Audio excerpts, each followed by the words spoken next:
पूरी दुनिया में इस वक्त शदीद बेइत्मीनानी, बेचैनी फैल रही है।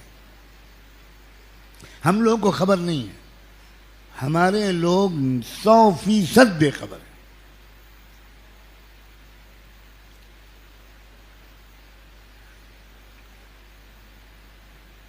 रूस में बेचैनी, अमेरिका में बेचैनी, लैटिन अमेरिका में बेचैनी, जनूबी अमेरिका में बेचैनी, वियतनाम में बेचैनी, फिलिपाइन में बेचैनी, मलेशिया इंडोनेशिया में बेचैनी, अरब मुल्कों में बेचैनी, मिस्र में बेचैनी, शाम में बेचैनी, सऊदीया में बेचैनी।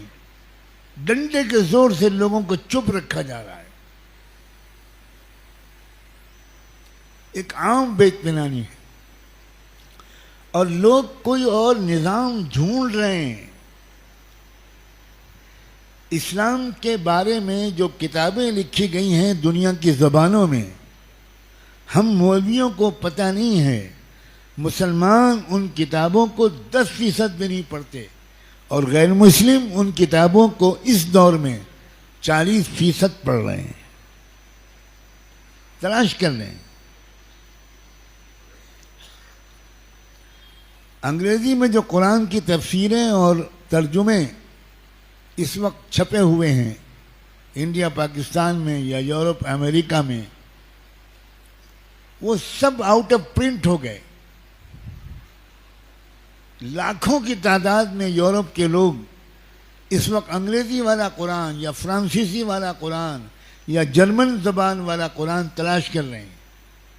और उसकी वजह यह है कि उनके जहन में एक सवाल पैदा हो रहा है कि ये गज़ा के फ़लस्तीनी मुजाहिदीन, ये नौजवान लड़के और लड़कियां, ये मर्द और औरतें, ये बूढ़े और ये बच्चे और बच्चियां 2 साल से ज़्यादा इतनी ज़बरदस्त कुर्बानियां कैसे दे रहे हैं।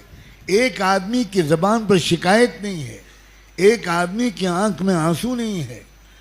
शौहर का जनाजा लाया जाता है और बीवी उसको देखकर सिर्फ इतना कहती है कि तुम बहस करते थे, तुम कहते थे मैं पहले शहीद होऊंगा, मैं कहती थी मैं पहले शहीद होंगी, मुबारक हो तुम बाजी ले गए, जाओ रसूलुल्लाह से दुआ करवाना कि मैं भी जल्दी शहीद होकर तुम्हारे पास आऊँ।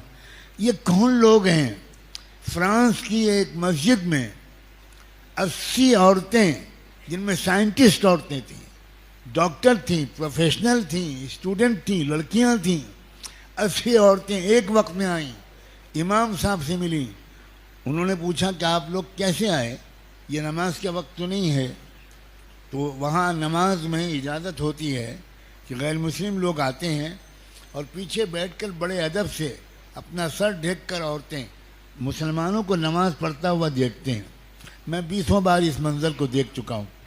उन्होंने कहा नहीं, हम लोग नमाज के वक्त में नहीं आए हैं, हम लोग सब के सब कलमा पढ़ने आए हैं।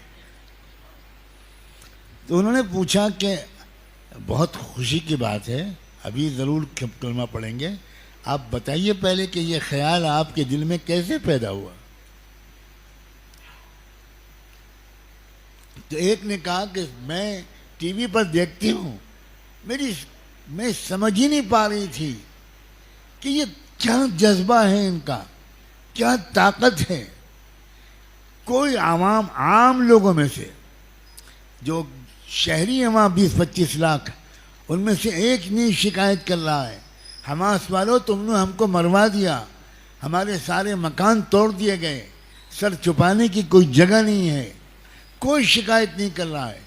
भूखे मर रहे हैं, प्यासे मर रहे हैं, भूख से दम तोड़ रहे हैं, मगर ज़बान पर जुमले 2 हैं, अल्हम्दुलिल्लाह अला कुल्ली हाल, या जुमला है हस्बुनल्लाह व निअमल वकील, निअमल मौला व निअमल नसीर।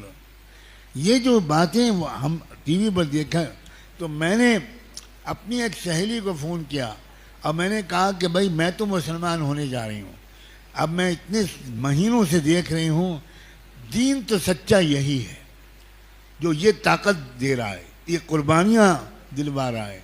मैं तो अब, उसने कहा कि अरे अच्छा हुआ, मैं समझ रही थी मैं अकेली थी, मैं खुद यही सोच रही थी, लेकिन मेरी समझ में नहीं आ रहा था कि मैं किससे शेयर करूं। बस ठीक है हम दो हो गए। उनका और किसी को जानती हो तो फ़ोन करो। उसने अपनी भाभी को, उसने अपनी नंद को, उसने अपनी सहेली को, उसने अपनी फ्रेंड को, उसने अपनी टीचर को फ़ोन किया और 4 घंटे में 80 औरतें जमा हो गई और सब ने यही कहा, मेरे दिल बार बार कह रहा है कि सच्चा दीन तो इस्लाम है, इसलिए हम लोग 80 आ गई हैं और मुतमईन रहिए हर हफ्ते आपके यहाँ 100-200 आएंगी। अब हम लोग रोज़ाना 4-6 घंटे घर घर जाएंगे, बेल बजाएंगे और घर की औरतों से बात करके कहेंगे कि इस्लाम कबूल करो, इस्लाम ही दीन बरहक है।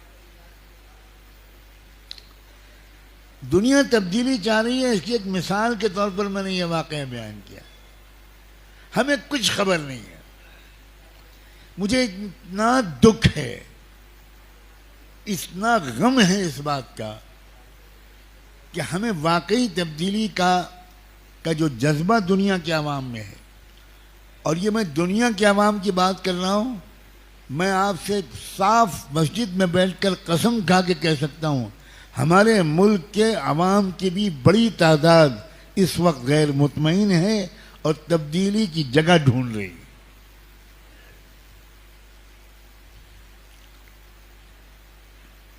लेकिन हम बिल्कुल दुनिया से कट गए।